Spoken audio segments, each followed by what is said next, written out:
woman sits alone in the back row of a lawyer's office. What are you doing here? Get out! Watching her three siblings lean forward with anticipation. The envelope opens. Names are called: Marcus, Jennifer, David. $500,000 split three ways.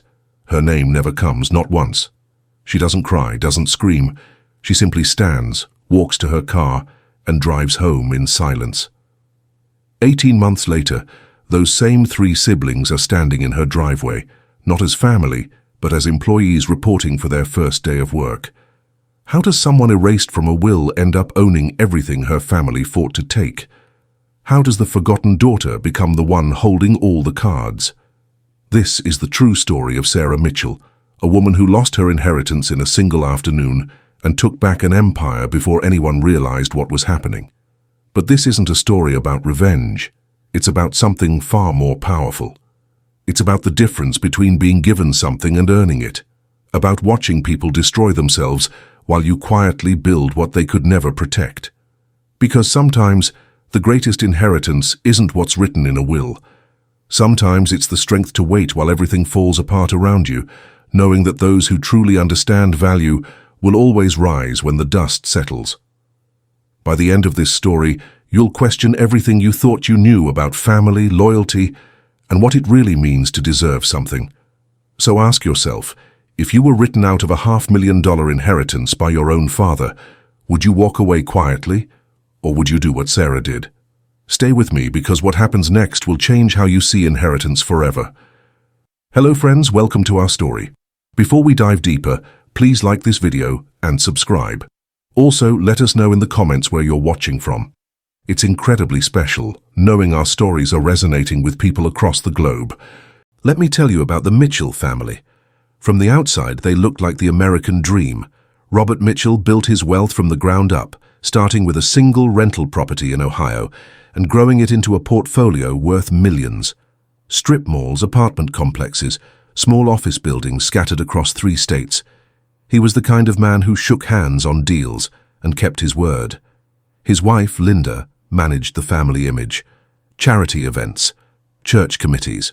The Mitchells were respected, envied even, but inside that beautiful suburban house with the manicured lawn and the 3-car garage, something else was taking shape. Something that would tear them apart in ways nobody could predict. Robert and Linda had 4 children.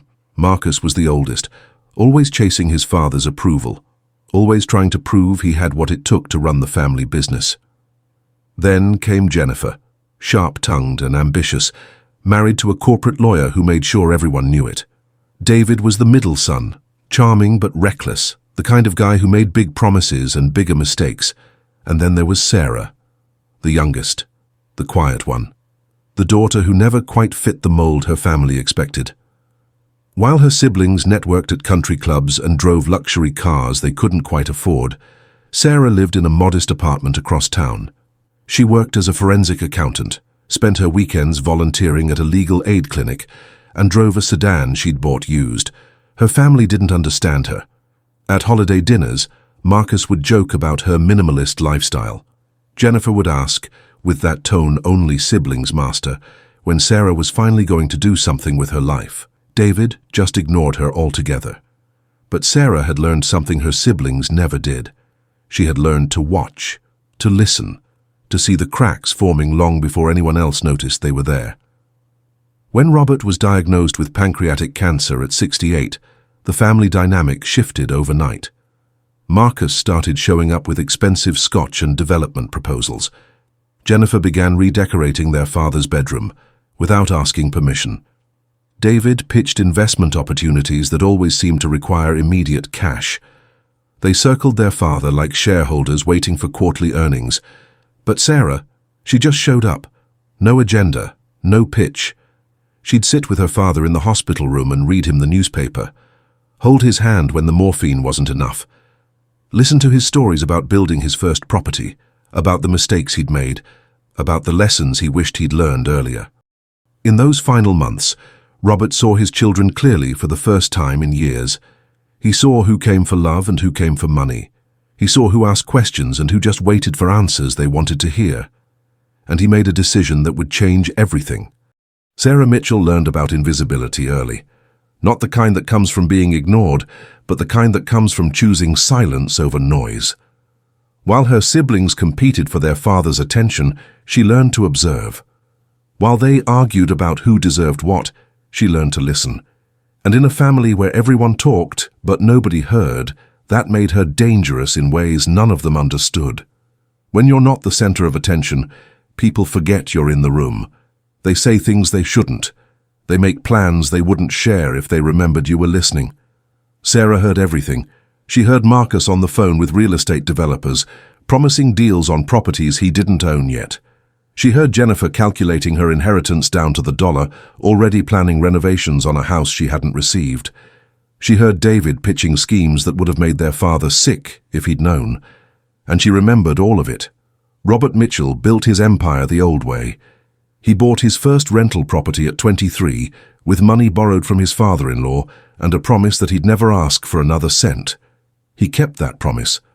For 40 years, he worked 7 days a week, managed every property personally, knew every tenant by name. He believed in fair rent, quality maintenance, and earning respect through consistency. His children knew the results of his work, but never understood the work itself. They saw the bank accounts but never saw the midnight calls about burst pipes.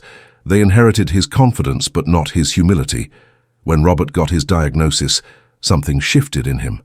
Pancreatic cancer, stage 4. The doctors gave him 6 months. He lived for 9, and in those 9 months he watched his children more carefully than he ever had when he was healthy.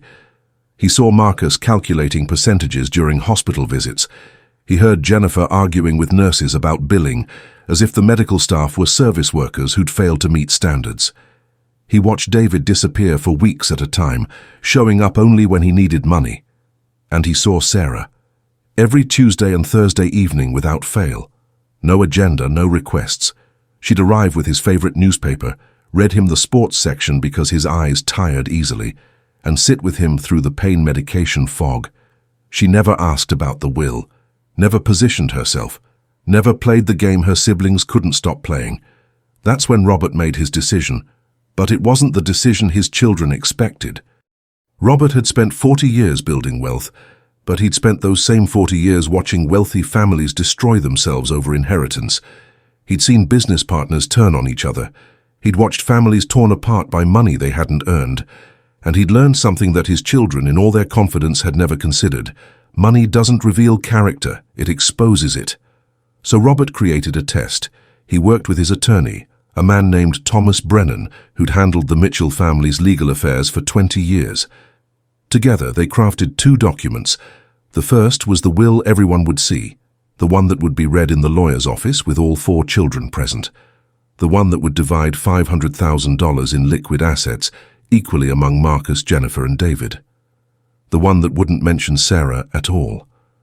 But there was a second document, a private trust agreement, filed separately, known only to Robert and Thomas. This document contained conditions, strict conditions. The 3 inheriting siblings would receive the cash immediately, yes, but they would also receive joint responsibility for managing Robert's property portfolio.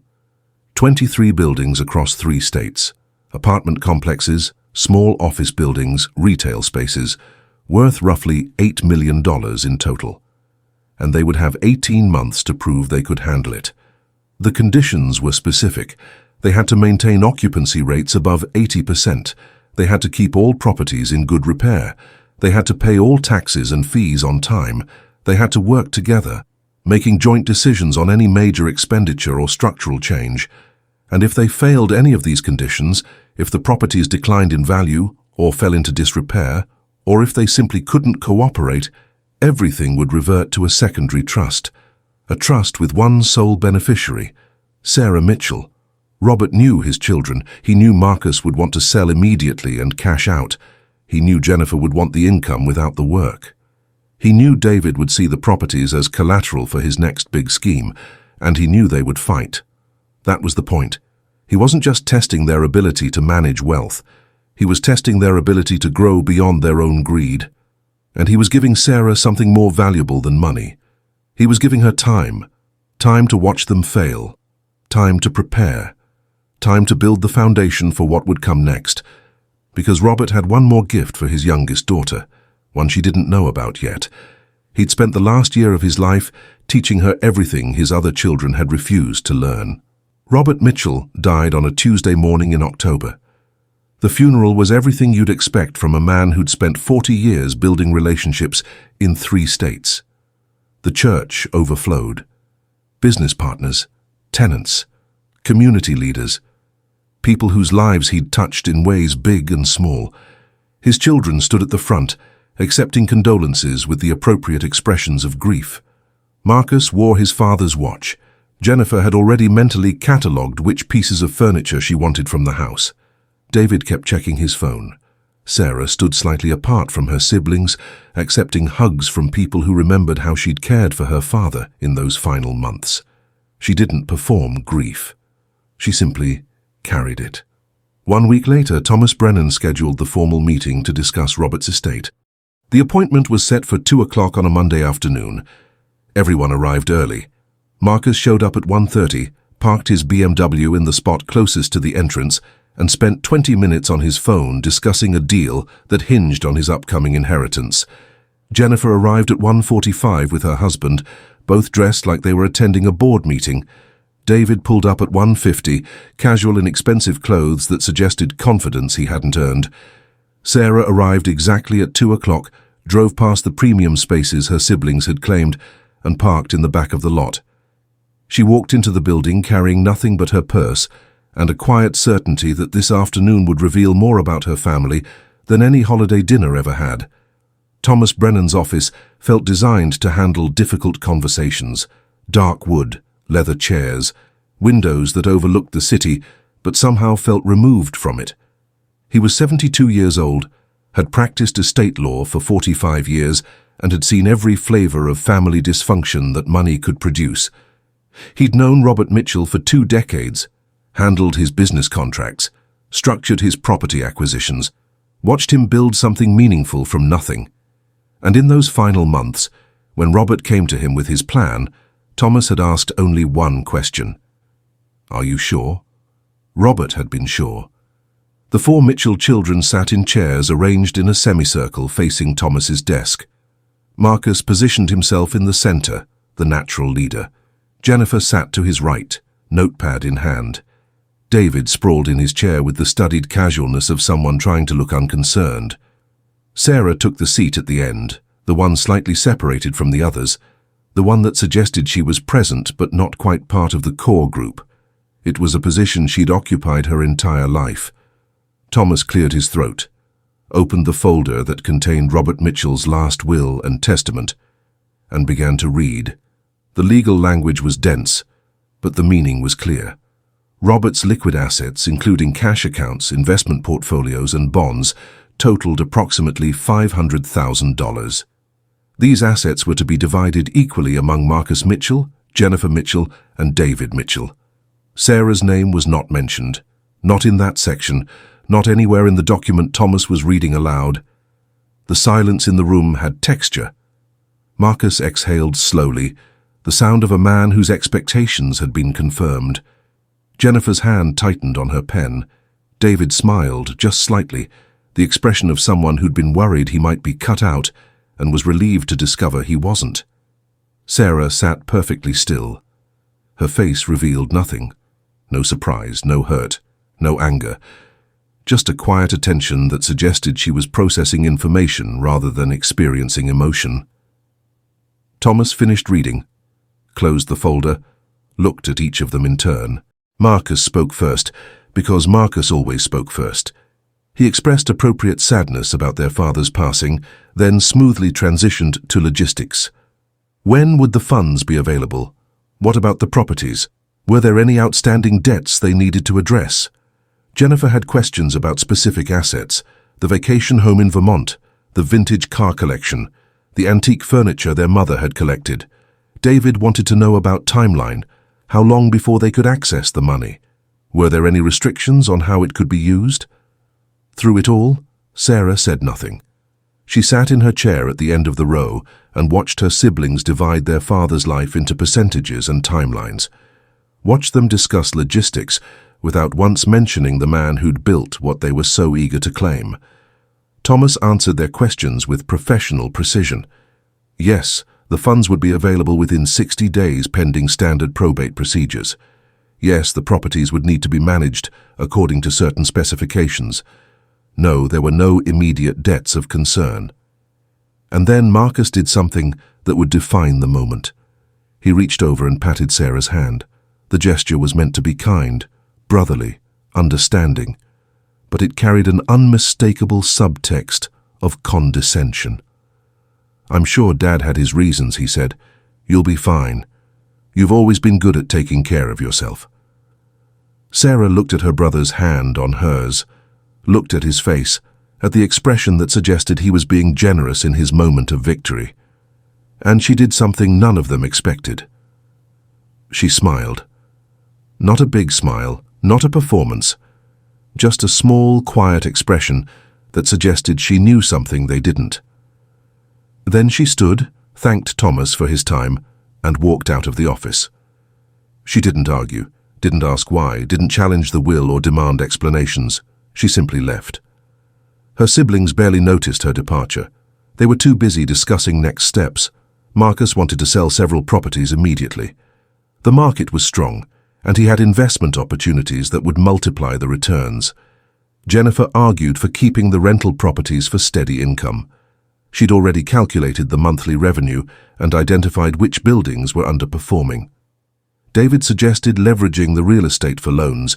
He had a business opportunity, a chance to get in on the ground floor of something that could make them all rich if they moved fast. Thomas let them talk, let them plan. Let them reveal exactly who they were when they thought they'd won. And when they finally left his office 2 hours later, already arguing about strategies and percentages, he sat alone in the quiet and thought about Robert Mitchell, about the conversation they'd had 6 months ago, about the second document that none of them knew existed, about Sarah, who'd walked out of that office with nothing and somehow looked like the only person in the room who understood what had really just happened. 3 days passed, 3 days in which Marcus, Jennifer, and David began treating their inheritance like it was already theirs. 3 days in which Sarah went to work, came home, and waited. And then at 11:47 on Thursday night, her phone rang. The screen showed Thomas Brennan's office number. Sarah answered on the second ring. His voice was quiet but urgent. "We need to talk," he said, "alone. Tonight, if possible. There's something you need to know. Something your father wanted you to know. Something that changes everything." Sarah met Thomas Brennan at a diner 40 minutes outside of town. It was the kind of place where nobody asked questions, where the coffee was always hot and the booths were deep enough to have private conversations.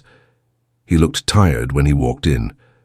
Not the kind of tired that comes from missing sleep, but the kind that comes from carrying secrets that weigh on your conscience. He slid into the booth across from her, ordered coffee he wouldn't drink, and pulled out a folder he'd been holding like it might catch fire if he let go. "Your father came to see me 8 months before he died," Thomas said. "What I read in my office last week, that was the will he filed publicly, the one that would be on record, the one your siblings would expect. But there's another document, a private trust. And Sarah, you need to understand what this means." He opened the folder. Inside were pages of legal documents, but what mattered was simple enough. Robert had created a test. The $500,000 Marcus, Jennifer, and David inherited came with conditions they'd barely glanced at in their excitement to claim it. They had 18 months to prove they could manage the properties Robert had spent 40 years building. They had to maintain occupancy rates above 80%, keep buildings in good repair, pay all taxes and fees on time, work together on any major decision. And if they failed any of these conditions, everything reverted to a secondary trust, a trust with Sarah's name as the sole beneficiary. Thomas watched her face as she read, watched her process what her father had done. This wasn't cruelty, he said quietly. Robert loved his children, all of them. But he knew who they were. He knew Marcus would want to sell immediately and cash out. He knew Jennifer would want the income without the responsibility. He knew David would see the properties as leverage for his next scheme, and he knew they couldn't work together. couldn't put aside their egos long enough to build something lasting, so he gave them rope, enough to either pull themselves up or hang themselves with. Sarah closed the folder, asked the only question that mattered. Why didn't he just leave everything to me from the start? Thomas smiled sadly. Because that wouldn't have taught them anything, and it wouldn't have prepared you for what comes next. Your father spent his last year teaching you everything your siblings refused to learn. Every time you sat with him in that hospital room, every conversation you had, he was training you, showing you how he built his business, what mistakes he made, what principles matter when you're responsible for other people's homes. He wanted you to earn this, not inherit it. There's a difference. 3 weeks passed before Sarah told anyone about the second document, 3 weeks in which she went to work, came home, and watched her siblings begin the process of destroying everything their father built. Marcus called a family meeting to discuss selling half the properties immediately. He'd found buyers, he said. The market was strong. They could liquidate now and invest the money in opportunities with better returns, Jennifer argued. She'd calculated the rental income. They were making steady money every month. Why sell assets that were producing revenue? Selling was short-sighted. They should hold the properties and live off the passive income. David had a different idea entirely. He wanted to refinance everything, pull out equity, and invest in a business opportunity he'd been developing. A tech startup, ground floor investment, the kind of chance that comes once in a lifetime. They just needed to leverage the real estate to access the capital. They met in Marcus's office for 3 hours and didn't agree on a single point, not one. Their voices got louder, their accusations sharper. Marcus called Jennifer controlling. Jennifer called Marcus reckless. David called them both cowards for not seeing the bigger opportunity. And through it all, Sarah wasn't there. She wasn't invited. She wasn't part of the ownership group. She was the sister who'd been left out, so why would they consult her?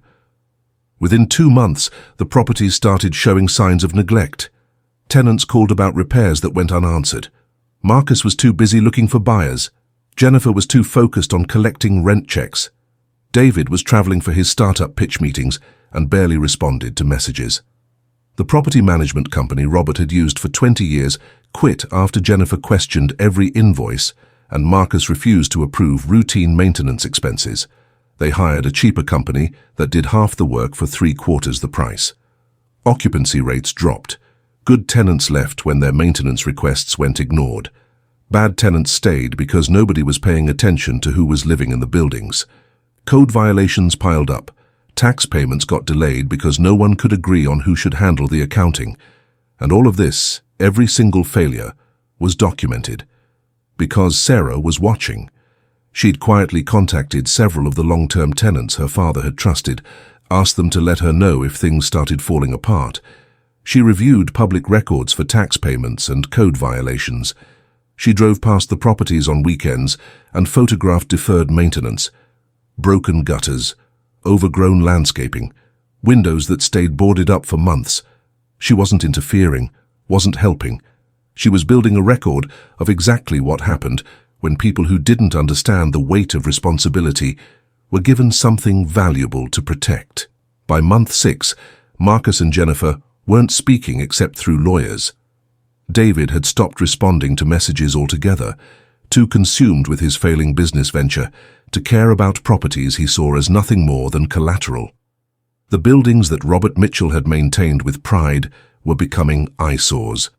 Tenant complaints reached the city, fines accumulated, and the 18-month clock kept ticking. Sarah went to work every day, lived her modest life, and prepared for what was coming. She'd spent those months doing more than just watching her siblings fail. She'd been building relationships with contractors who'd worked with her father, meeting with the tenants who'd stayed despite the neglect, learning what needed to be fixed and how much it would cost. She'd saved every dollar of her salary, built her credit score, created detailed rehabilitation plans for every single property, because she understood something her siblings never learned. Wealth isn't about what you inherit. It's about what you're capable of building when the time comes. And her time was coming. The question wasn't whether her siblings would fail. The question was what she would do when they did. Month 17. Thomas Brennan called another meeting. This time it wasn't optional. Marcus arrived looking defeated. The expensive watch was gone, probably sold. Jennifer came alone. Her husband had filed for separation after watching her spiral into obsession over properties she couldn't control. David showed up 20 minutes late, distracted, his startup having burned through every dollar he could borrow.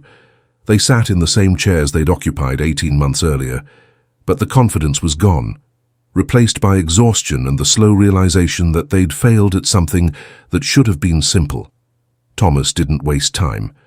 "You've violated every condition of your father's trust," he said. "The properties have declined in value. Occupancy rates are below 60%. There are outstanding tax liens, code violations, and 3 pending lawsuits from tenants.